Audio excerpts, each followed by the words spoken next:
Hello. Hello. My name is Gabrielle. If you're not familiar with the White Cube, I run a website with my friend Zarina, and at this point, I'm going to say that we're like critics at large. I learned this term like 2 days ago, and now I can't stop thinking about it because the White Cube started as a website where we wrote about art, and then I went off on one and started to write about video games, and then sometimes we write about films, and like lately, I keep writing about theatre. So I'm a critic at large now, which means I do it all. Today's review is prima facie. Don't even get me started on how to pronounce this word because I trawled YouTube for the correct pronunciation. And then just whenever someone claimed to have the correct pronunciation, there was like a full on argument in the comment section of people disputing it. So I've gone with prima facie. Even, yeah, I don't know. I I found a video where like um an actress and a director both said it differently, so like there's no rules anymore. This review originally went out on the 9th of September 2022. The emoji summary for it is like blonde woman judge, SOS signal, and a spiral. The written version of this is on thewhitepube.com, and enjoy. And my cat is in the background. This is good times. Okay. We leave the pictures, and all the summer light from earlier in the day has been cemented into a heavy charcoal sky. The heat wave finally gave up today, thank God, and now a storm is coming in. I'm okay. Relieved, maybe? I'm feeling happy but quiet. Glad to be outside, even in this suddenly tense air. I keep thinking to myself, I'm a critic. I should be saying clever things to honour the artwork I've just seen that made me feel this way.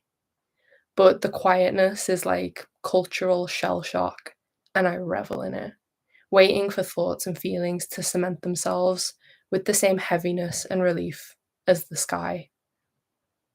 I've gone to see the National Theatre live recording of the 2022 production of Prima Facie with my boyfriend's mum. On the car ride home, she looks out at the road ahead of us and says that Jodie Comer is the actress of her generation. I nod. It feels obvious to us both. It feels true.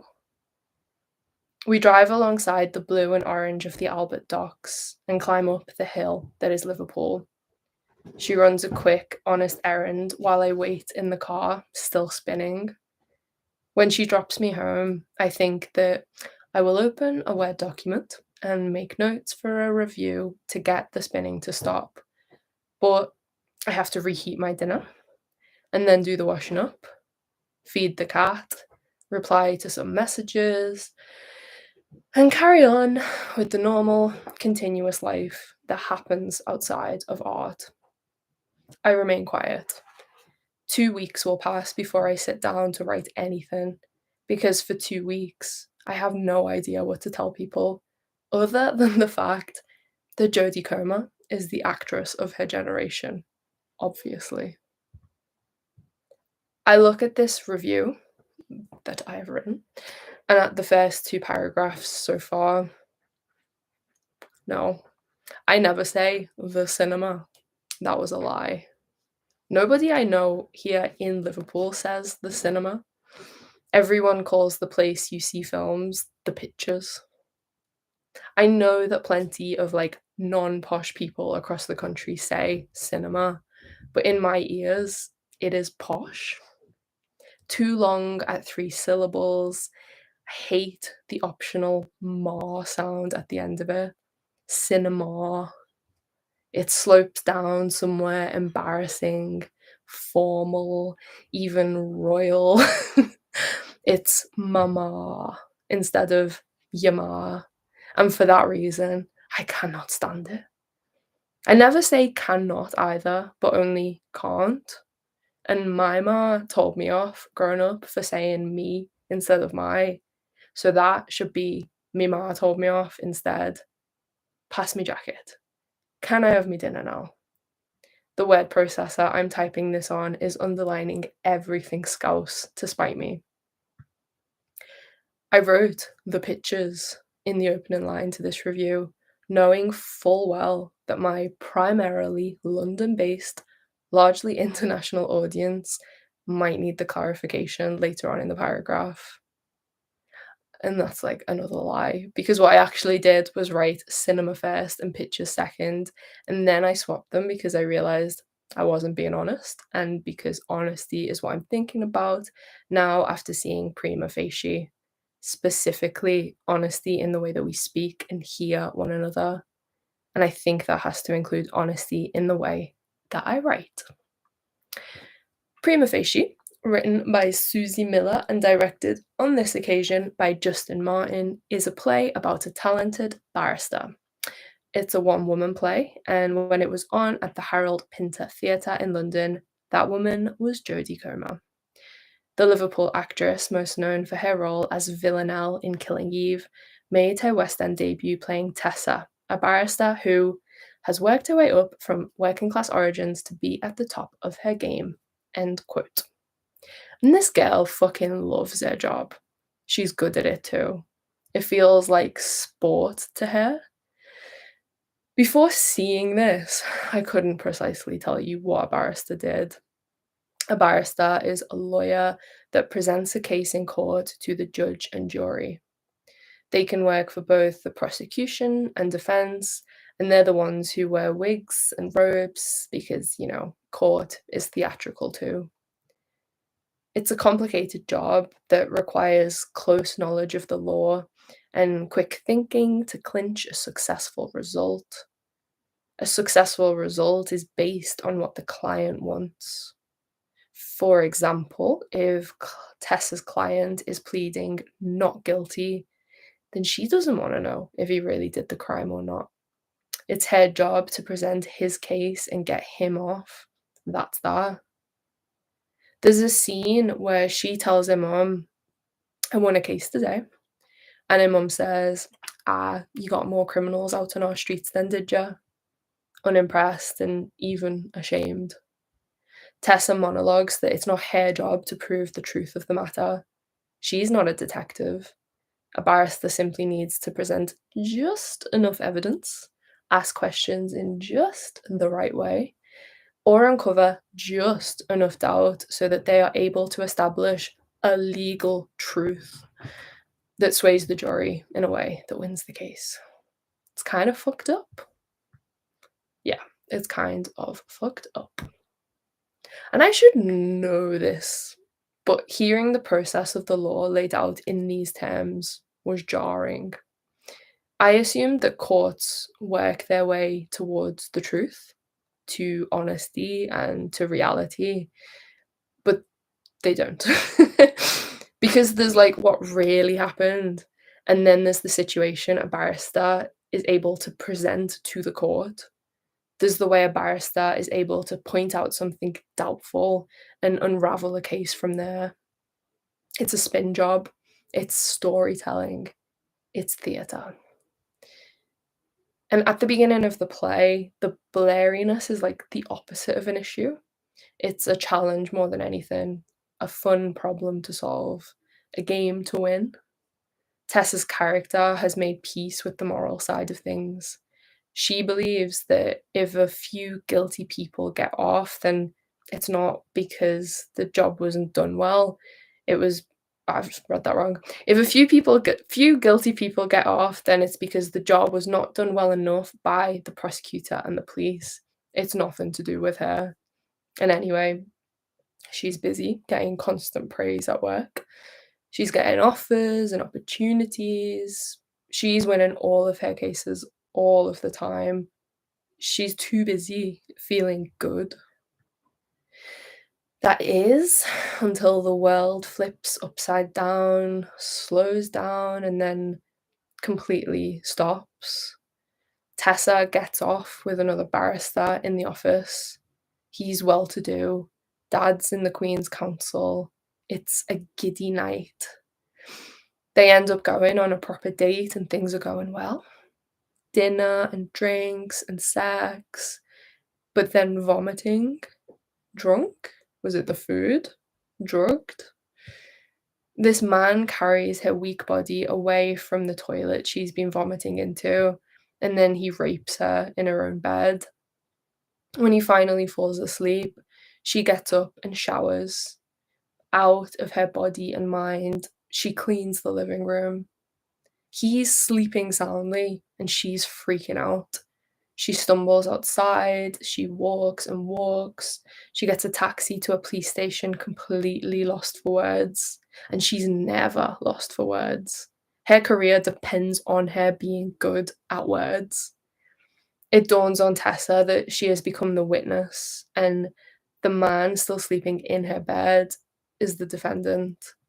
She realizes she's gonna have to prosecute him. And how do you prosecute another barrister? He'll find a way to get out of it. She feels sick. She feels stupid for showering. She feels stupid for cleaning the flat. Tessa makes a statement to the police and worries about what it is she's supposed to say. Knowing her statement and her state of being are evidence that will later be used in court. Evidence that might be used against her if she doesn't play her cards right. She's never been on this side of the game, and now she's not sure she's any good at it. And I mean, she shouldn't need to be. She's just been raped. Most women aren't versed in the legal system that Tessa happens to know so well. Most rapists aren't this versed in the legal system as well. And isn't the legal system supposed to be a thing that protects us? But then she knows court cases are not about what really happened. They're about framing a legal truth and presenting it to a jury. And if the evidence is gone, well, it's gone. If the evidence is gone, then that leaves like a blurry, hollow space that can be filled with reasonable doubt. She knows people from the restaurant will be able to testify that she looked happy on her date because she was happy. If she didn't do enough to prove she didn't want to have sex, then it's just her word against his, and who's she anyway? She's the working class nobody who's desperate for a career, and he's the powerful man from a powerful family who has everything to lose. Oh my god, why has my phone started talking? Weird. Yeah. I felt sick watching all of this play out. I should have known what was coming, braced for the whiplash.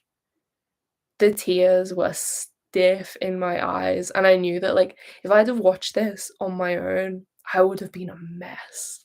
I would have been loud.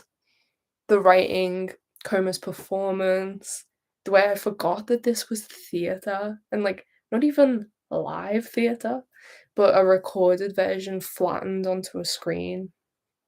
I felt like she was Tessa, like she had really been hurt. Like the problem was so big that none of us could solve or survive it.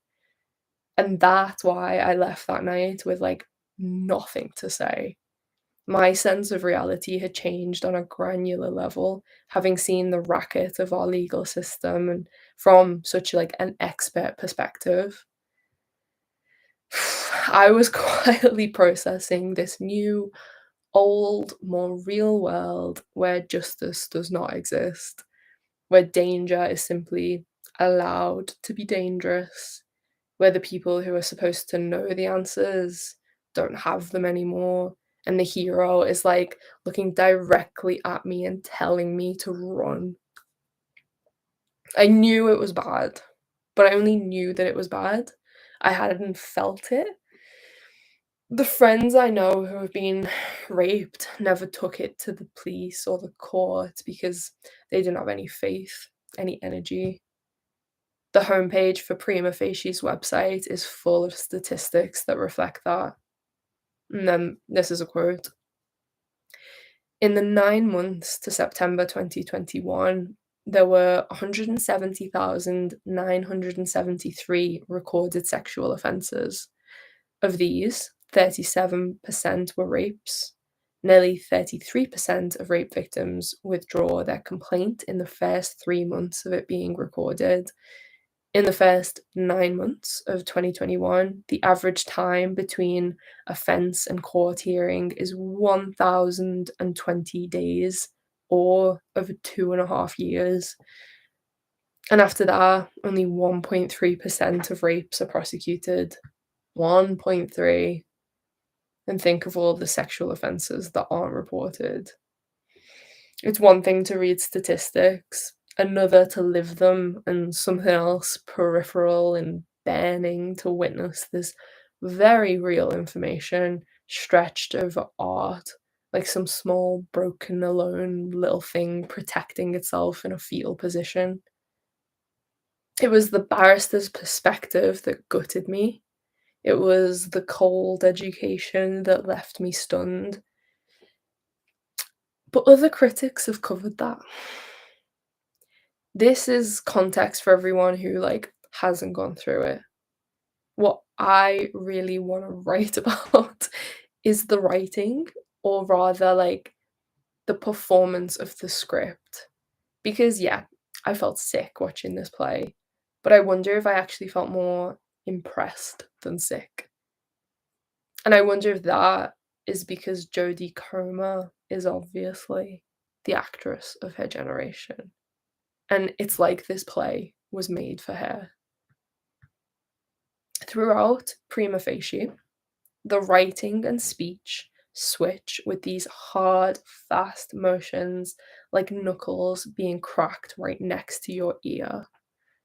The play starts out with Tessa's fast paced, winning voice full of energy, breathing invisible, absolutely high on life, loves her job, loves the fight.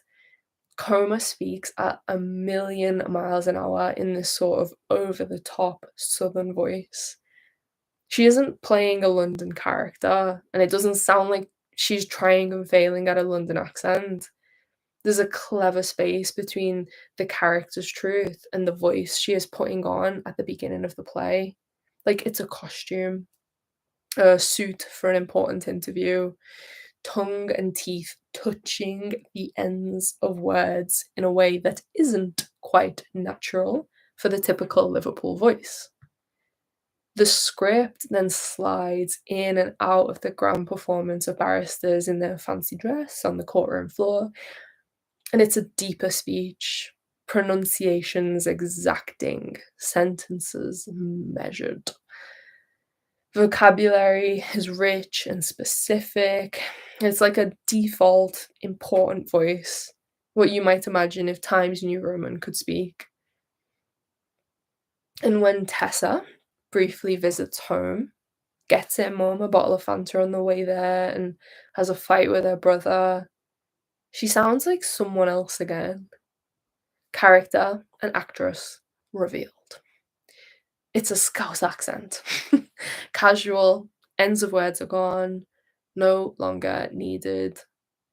She has my favourite type of Liverpudlian accent where the D's aren't sharp, but dull, like dull, and soft, like humming. And the other consonants are pressed together so that her voice is smooth and optimistic, high pitched, sort of girly, up and down and singing. She does the other Scouse thing I love as well, where she talks fast at the beginning of the sentence and then slows down at the end of it. It's as though she is constantly in a state of like telling herself and everyone around her to calm down. She'll sort it out. She's got this. She knows best. So, when Tessa is at work, she uses that brushed up faux Southern English accent. When Tessa is at home, and when Tessa is being raped, when she is in pieces at the police station, dealing with the fallout or seeking comfort in her mum, she speaks in her real voice, like as a Scouser. And it's so interesting to me. Like a lot of people associate Jodie Comer with accents because she cycles through them with ease as Villanelle. And it's gotten to the point where there are endless YouTube compilations of Comer doing different accents across her acting portfolio. And she's always asked about them in interviews. Like, people are so impressed with her skill. And I agree, it's an impressive skill. But in other scripts, it can come off as like a bit of a party trick, given her profile, like another accent to conquer. In the script for Prima Facie, Coma speaking in different accents feels like a more relevant, sincere, and genuinely artistic use of that skill. It becomes a part of the narrative. Like, remember, she's the only person on the stage, but through code switching, we witness how her class identity is being pulled in multiple directions because of the field she's in. We feel the tension there. We hear it. We also sense how that tension starts to let go of her after the attack, as if a performance of class doesn't seem to matter anymore in the grand scheme of things, because so much has already been taken from her. It's not that she is relaxed into herself, it's more like she is all she has left. If before speaking properly was a part of class assimilation and therefore an attempt to survive in these grand settings, then after, she knows that speaking properly did nothing to protect her. And we have these threads running through the play and through the actress too. The work of the barrister is to find the legal truth. The work of the story is to fight on behalf of the truth. And the work of an accent is to reveal a personal social truth or to hide one. Years ago, when I was still doing an art foundation course and everyone I went to school with was in their first year of uni, I went to visit a friend who'd gotten into Oxford. It was a bizarre encounter because any trace of Liverpool that had been in her body and soul had gone. She never announced that she decided to change her accent, and it made me feel so uncomfortable because being in her presence, like, I was just supposed to go along with it. I felt really angry in a way I didn't quite have the words for. But now I know it's because my voice had become a faux pas by default, and I dreaded meeting her friends. It's mad. The Liverpool accent has a terrible reputation. It continues to signal low intelligence, low class, criminal affiliations, and this is to people outside of the city and to some within it. Because the people who produce media in this country are fucking idiot Tories who have decided the way someone speaks gives them value when, like, it just shouldn't. According to our English cultural imaginary, there's a right way to speak and there's a wrong one. And because and that's because there's a right way to behave, a way that indicates respectability, aspiration, goodness, and a well read academic mind. It's all a farce, of course. Not that I ever say farce in real life, but you get the point. You don't hear many Scouse accents in popular culture, and when they are there, the writing usually upholds all of this old fashioned stigma, which is just so fucking boring to me.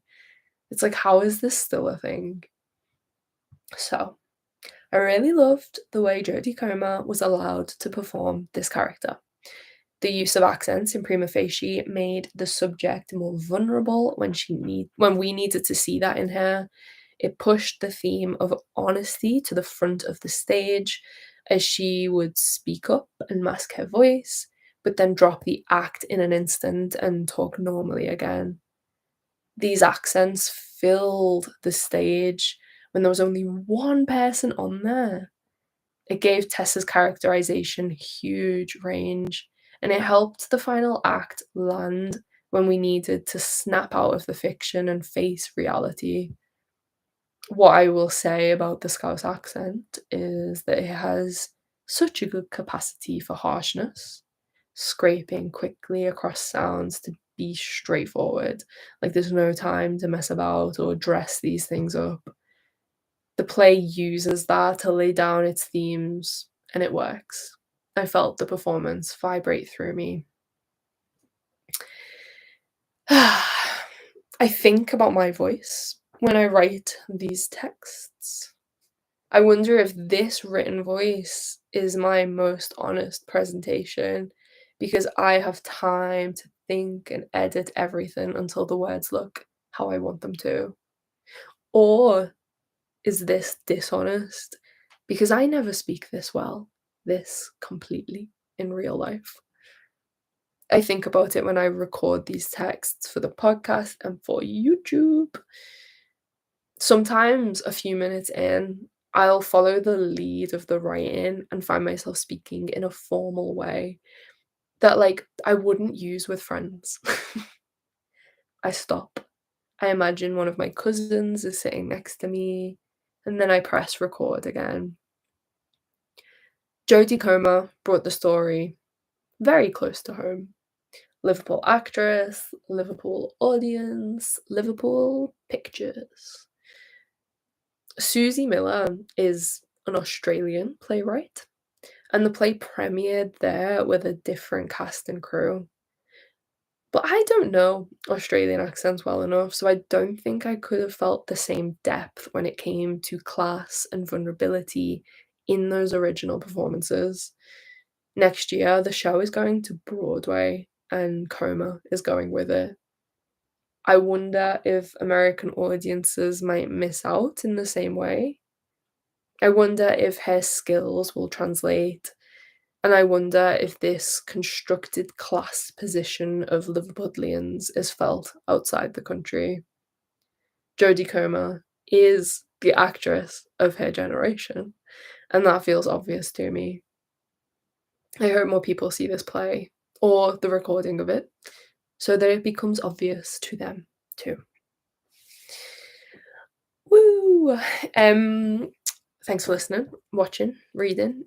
If you got to the end of this, please go and comment a rose emoji in the comment section of this or on Instagram or on Twitter where we've posted the review. I said roses because in my head we're all like throwing them while she does the standing ovation at the end of the play, like people did in the olden days. It's kind of classy and romantic. Yeah, thank you for watching. If you enjoyed this, please consider becoming a Patreon supporter, details of which I will put in the bio, but that's how we get paid. And it's taken a bit of a knock because of the cost of living crisis. So if you are someone who is not affected by the cost of living crisis, and not that you're not affected, but like you're not worried about it, then you might be in a position to support us, and that would be nice. Okay. Thank you for watching. I always think at the end of these when I post, I go through it to try and find a thumbnail, and they're all like me doing insane expressions because like I don't sit still or read normally. So I might just end this with like a really still smile.